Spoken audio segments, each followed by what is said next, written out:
वो बता रहे थे ध्यान करने से किनको किनको क्या लाभ मिला, किनका किनका दर्शन हुआ। सही में हुआ। हम लोग जब ध्यान करते हैं तो आप लोगों का दर्शन होता है हर रविवार को। तो गुरुजी ने कहा बेटा देखो तुमको तो इन्हीं का दर्शन करना पड़ेगा। क्यों? इसलिए करना पड़ेगा कि इन्हें भगवान के रास्ते पे चलाना है, अच्छाई के रास्ते पे चलाना है। आज की दुनिया में सबसे बड़ी समस्या यही है, बुराई के रास्ते पे चलाने के लिए अनगिनत लोग, अनगिनत सिस्टम खड़ा है, प्रचार करने वाले लोग खड़े हैं, लेकिन अच्छाई के रास्ते पे चलाने के लिए कोई तंत्र, कोई सिस्टम खड़ा नहीं है। इसलिए गुरुदेव ने एक किताब लिखी है, बड़ी अच्छी किताब है, पतली सी, मना स्थिति बदले तो परिस्थिति बदले। वह कहते हैं अगर आप अपनी परिस्थितियों को बदलना चाहते हो तो सबसे पहला काम ये करो, अपनी मन स्थिति को बदलो। ये आसान काम नहीं। और मन स्थिति को बदलने के लिए ध्यान से बेहतर इस संसार में कोई स्थिति नहीं है। लोग हमें परेशान करना चाहते हैं, ये उनका हक है, कर सकते हैं, लेकिन हम परेशान न हो इसके लिए तो आपको पावर की आवश्यकता पड़ेगी। और यही पावर काम करता है ध्यान और गायत्री मंत्र। पॉजिटिव थॉट, अच्छे लोगों के साथ रहना। आजकल की दुनिया में अच्छे लोग मिलते नहीं, जो मिलते भी हैं वो रंगे सियार मिलते हैं, आप लोग की तरह। और जब अच्छे लोगों की संगति मिल जाए तो आप विश्वास मानिए आज के इस समय में भगवान मिल गए। अच्छा वातावरण मिल जाए,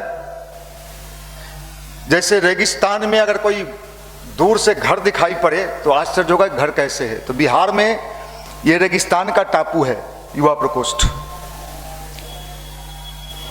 आप गांव में, शहर में, गली में, मोहल्ले में, स्कूल में, कॉलेज में, जहां भी जाओ रेत ही रेत मिलेगा। लेकिन यहां आने के बाद आदमी को सुकून मिलता है। मिलता है ना? मिलता है ना? नहीं तो आप यहां नहीं आते। कुछ है यहां, कोई पावर काम करता है यहां, कोई ऐसी तीसरी शक्ति है जो हमारे बीच काम करती है। दिखते हम लोग हैं, दिखता पात्र है। राइटर जो होता है किसी फिल्म का वो दिखता, लेकिन जो एक्टिंग करता है वो सारा ताली कौन बटोर के ले जाता है? एक्टिंग वाला। राइटर पता नहीं किसने लिखी इस फिल्म को, तो लिखने वाले वो वहां बैठे हैं। हम लोग क्या है, उनके लिखे हुए चीज को यहां पे आपके बीच सुनाते हैं। कोई मनीष भैया बन जाते हैं, कोई अभिषेक बच्चन बन जाते हैं, कोई राजीव बन जाते हैं, कोई सत्यम शिवम सुंदरम बन जाते हैं। यही लाभ मिलता है। आप लोगों के बीच भी कोई कुछ बन जाती हैं, बनना चाहिए। देखिए जिंदगी भगवान ने दिया है आनंद मनाने के लिए। उत्सव, होली का मतलब ही होता है उत्सव की संग। होली का मतलब ये टेंशन, कोई रंग ना लगा दे, छुटवे नहीं करेगा। अब क्या कहें साहब, पहले तो रंग अलग आता था, अब तो अबीर में ही लोगों ने रंग मिला दिया। कल कुछ भाइयों ने मुझे लगाया, मैं बड़ा मेहनत से छूटा कि नहीं छूटा भगवान जाने। साहब देखो उमंग, उत्साह, अपने देश में इसका बड़ा ख्याल रखा जाता था। इसलिए यहां के लोग, दुनिया के सबसे अधिक प्रसन्न लोग कहां पाए जाते थे? भारत में। अभी दुनिया के सबसे दुखी लोग कहां पाए जा रहे हैं? किसी के घर में चले जाइए, किसी के घर में, रिश्तेदारी में। आप अभी थक के पहुंचे ही हैं, कहानी शुरू हो गया। वो बगल वाली जो है ना, बहुत बदमाश है, पूछो मत, सब कचरा इधर फेंक देती है। अरे आदमी पर मैं एक उदाहरण दे रहा हूं, अनगिनत समस्या है। आदमी जिंदगी का आनंद नहीं ले पा रहा। और एक एक चैप्टर रोज। आपका उम्र घट रहा है कि बढ़ रहा है? घट रहा है। घटते क्रम से मैथ में हम लोग पढ़ते थे, और बढ़ते क्रम, है ना? मैथ में थोड़ा हम कमजोर थे। और एक चीज तो मैं आज तक नहीं समझ पाया, बीए भी कर लिया, ये साइन थीटा कॉस थीटा जैसे ही आता था, मैं आपको बताता हूं, मैं सोचता फिर मन में ये सोच लेते थे, अच्छा 10-20 नंबर ही ना छूटेगा, इसको छोड़ ही देंगे। इसलिए देखो, एक चीज, चाहे गायत्री जपो या ध्यान करो, आनंद तो भीतर ही है। और इन दिनों आदमी जितने तनाव का शिकार हो रहा है ना, डिप्रेशन का शिकार हो रहा है, पता नहीं इस धरती पर इतना तनाव शायद कभी पहले कभी नहीं रहा होगा। इसलिए हम सब लोगों को अध्यात्म के वास्तविक, अध्यात्म में भी तनाव है। पहले तो जितने धार्मिक ये प्रवचनकर्ता लोग यूट्यूब पर प्रवचन करते हैं, भारी भीड़ जुटता है उनके यहाँ।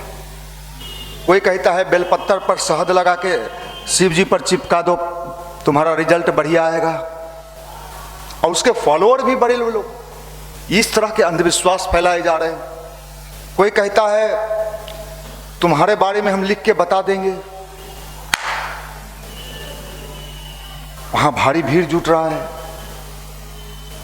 ये सारी चीजें जो है वो भारतवर्ष की थी ही नहीं। हमारा अध्यात्म तो इतना शक्तिशाली था। कल या परसों ही उज्जैन के महाकाल मंदिर में दर्शन करने के लिए कौन जाता है? आप कौन कोहली हो?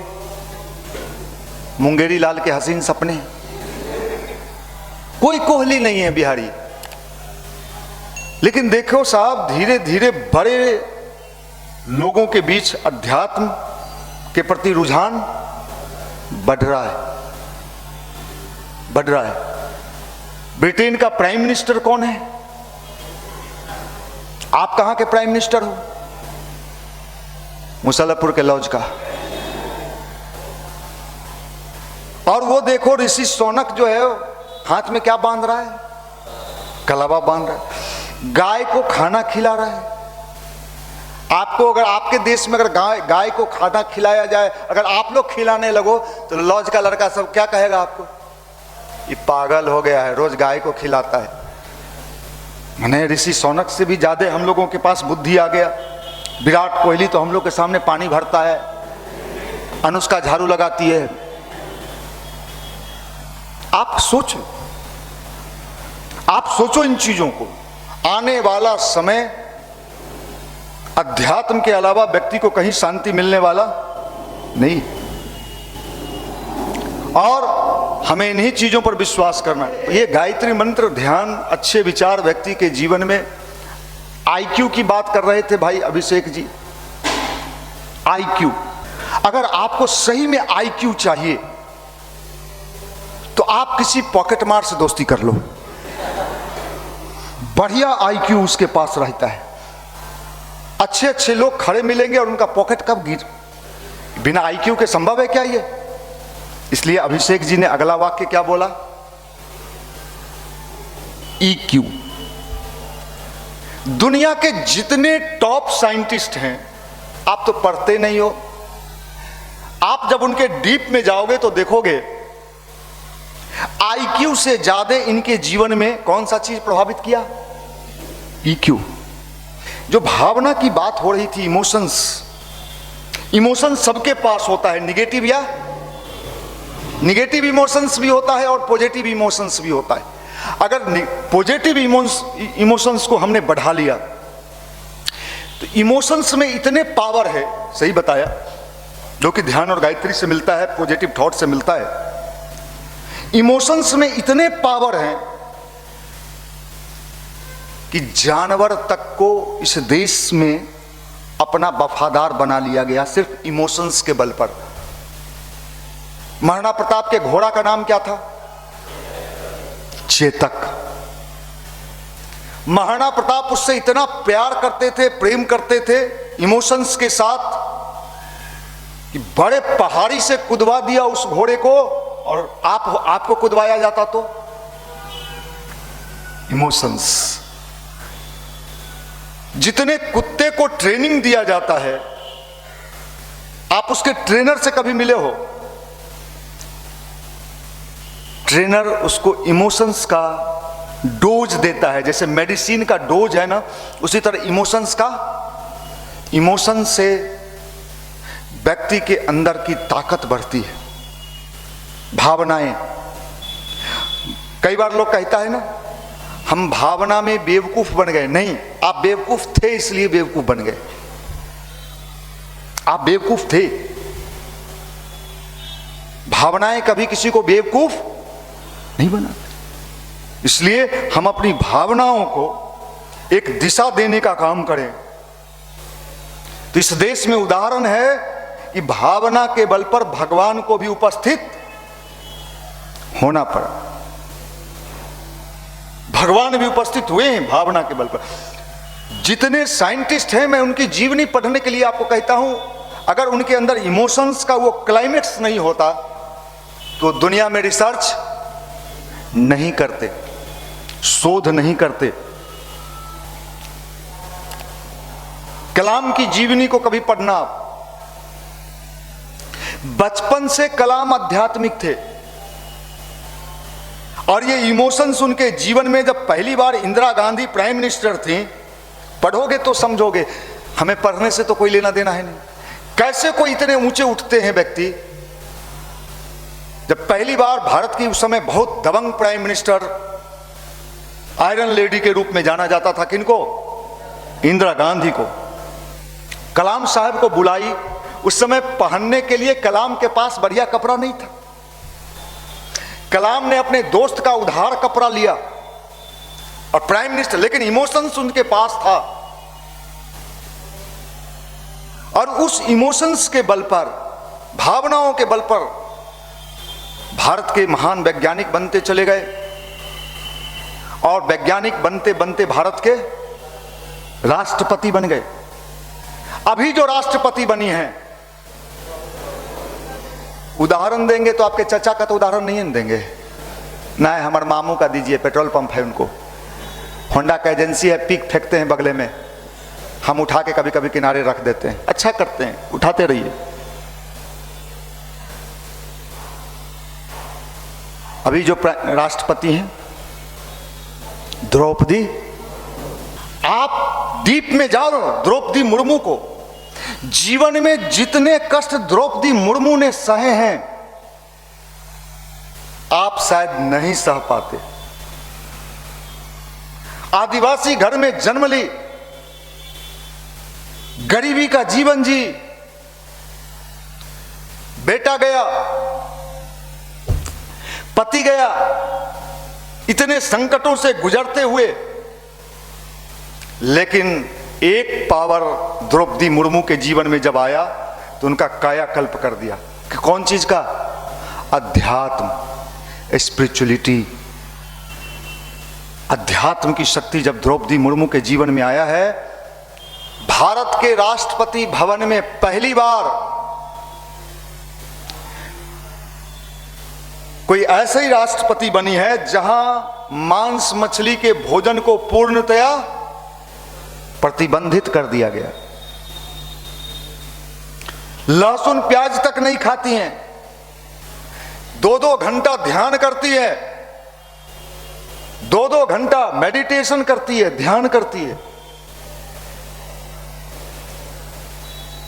और देखो अध्यात्म की ताकत। आदमी का मनोबल, आत्मबल इतना ऊंचा हो जाता है कि सामान्य से सामान्य व्यक्ति भी ऊंची मुकाम को हासिल कर लेता है। डॉक्टर होमी जहांगीर भाभा, कितने लोगों ने भाभा को पढ़ा है? पहले हिंदी में होमी जहांगीर भाभा का कहानी आता है। होमी जहांगीर भाभा इतने बड़े परमाणु वैज्ञानिक, भारत को परमाणु संपन्न बनाने के लिए, और वो आध्यात्मिक व्यक्ति थे, स्पिरिचुअलिटी। हम जब देखते हैं भारत के माइंड के पावर को, तो बहुत सारे लोग मुझे लगते हैं अध्यात्म से वो जुड़े रहे हैं, इसलिए उन्होंने बहुत सारी बुलंदियों को छुआ है। सचिन तेंदुलकर जो क्रिकेट का भगवान कहा जाता है, इनकी जीवनी किन किन लोगों ने पढ़ी है? पढ़ोगे तो समझोगे, नहीं पढ़ोगे। सचिन तेंदुलकर किससे जुड़ा हुआ है? साउथ के एक संत थे सत्य साईं। दक्षिण भारत के एक संत थे जिनका नाम था सत्य साईं, शरीर छोड़ चुके हैं, जिनके यहां मेडिटेशन सिखाया जाता था और मेडिटेशन कराया जाता था। उससे जुड़ गए थे कौन? सचिन तेंदुलकर, भारत रत्न। इतने कम उम्र में भारत रत्न प्राप्त करने वाला भारत में पहला व्यक्ति सचिन तेंदुलकर, और खेल जगत में भी पहला व्यक्ति भारत रत्न प्राप्त करने वाला। सिर्फ अगर आईक्यू के बल पर किसी को सफल होना होगा, इंटेलिजेंट पावर, अगर आपका ईक्यू डेवलप हो गया तो संसार में धन संपत्ति, रुपया, पैसा, मान सम्मान सब आपके पीछे पीछे चलेगा। अब आप ये समझ लो। इसलिए अध्यात्म के विज्ञान को हमने समझा ही नहीं, हमने तो इसे पूजा पाठ मान लिया। आज यंग जनरेशन को यह समझने की आवश्यकता है, युवा पीढ़ी को समझने की आवश्यकता है कि इसके कितने बेनिफिट्स हैं, लाभ हैं जो हम अपने जीवन में प्राप्त कर सकते हैं और अपने जीवन को सफल बना सकते हैं। सफल जीवन किसको कहेंगे आप? आप सफल जीवन किसको कहेंगे? किसको कहेंगे? जिनको नौकरी मिल गया, जो आईएएस बन गए, सफल हो गए। अगर आईएएस बनना सफलता का पैमाना होगा, मैं दूसरी जगह का उदाहरण नहीं दूंगा, बिहार का उदाहरण दूंगा। अगर आईएएस बन जाना ही सफलता का पैमाना है, इसी बिहार में बक्सर का डीएम आईएएस, डायरेक्ट आईएएस, और शादी भी किसी सामान्य व्यक्ति के यहां नहीं हुआ। मारुति का एजेंसी है, उसके मालिक की एकलौती बेटी से शादी हुआ। और क्या किया डीएम साहब ने? आईएएस बन के इतने बड़े घर में शादी, और क्या किया? कहां जाके सो गए? रेलवे ट्रैक पर जाके सो गए। The end. क्यों भाई? जीवन में इससे ज्यादा किसी को क्या मिल सकता था? आईएएस हो गए, ससुराल में भी जाइए, होली में तो एकदम पूछिए मत, हैं? रेशमी दुपट्टा, रेशमी शाल, जो खोजो हो, बटन दबाओ, दामाद जी आए हैं। आप तो जाओगे तो बगल वाला कहेगा दमदा आ गए।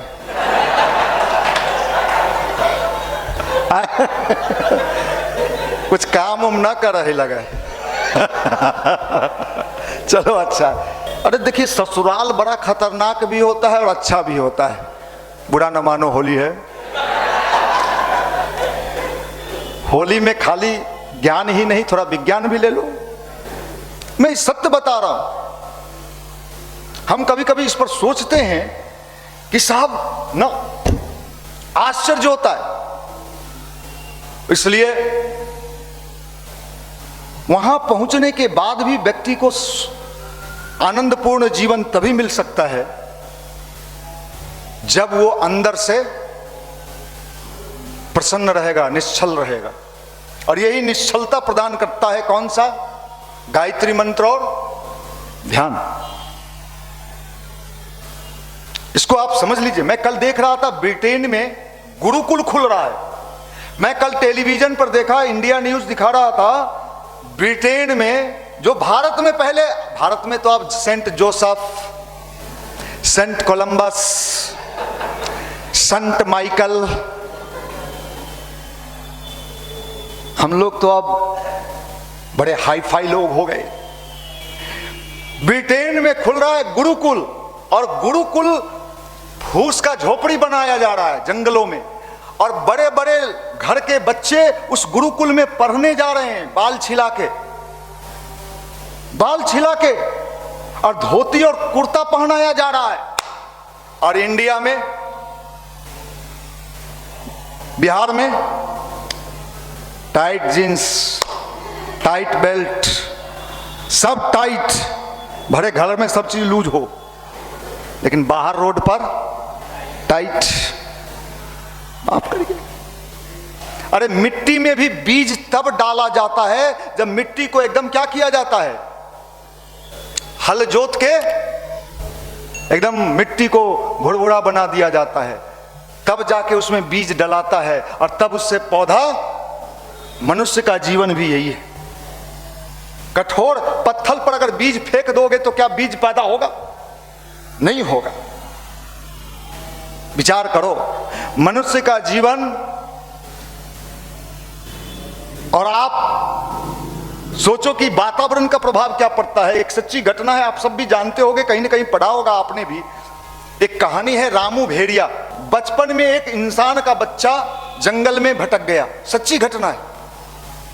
और वह बच्चा चला गया भेड़ों के झुंड में, और बच्चा बड़ा होने लगा भेड़ों के साथ। और वो बच्चा क्या करने लगा कि जैसे जैसे भेड़ पानी पीता था वैसे वो भी हाथ से और पैर से ऐसे ऐसे चलने लगा, क्योंकि उसी के वातावरण में था। उसी तरह बड़ा होते गया। बाद में जाके उसको किसी ने देखा, फिर बचाया। मतलब वातावरण का प्रभाव मनुष्य के मन पर, शरीर पर बहुत ज्यादा पड़ता है। इसलिए हम अपने वातावरण को अपने लिए अच्छा बना लें।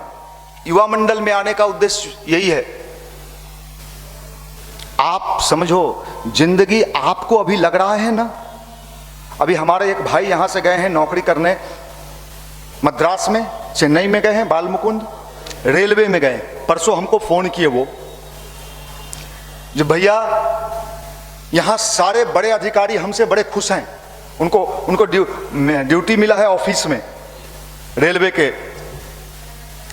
तो वो कह रहे थे कि मैं टाइम का इतना पंक्चुअल हूं, 9:45 में ऑफिस में आना है, हम 9:20 में आ जाते हैं। बाल संस्कार शाला वाला आदत लगा हुआ है। जो बाल संस्कार शाला में पढ़ाते हैं उनका एक नेचर है, अगर 4 बजे से क्लास है तो 3:30 बजे से पैंट उंट पहनना शुरू कर देते हैं, और 4 बजने में 5 मिनट पहले ही जाके वहां खड़ा हो जाते हैं सबके इंतजार में। तो ये नेचर उनका भी था। तो वहां 9:20 में ही, तो कुछ दिन अच्छा ड्यूटी मिलने लगा, काम करने लगे। तो किसी ने पूछा कि ये लड़का कहां से आया है। बाल मुकुंद बता रहे थे परसों हमको, तो पता चला जो भाई बिहार का लड़का है। तो बिहारी तो ऐसे ही कामचोर में नाम है, लेकिन साहब बिहार का लड़का इतना पंक्चुअल है, इतना ड्यूटी करता है, बेहतरीन वर्क दे रहा है। तो जीएम ने बुलाया उनको, पूछा कहां से हो, कहा सर बिहार से।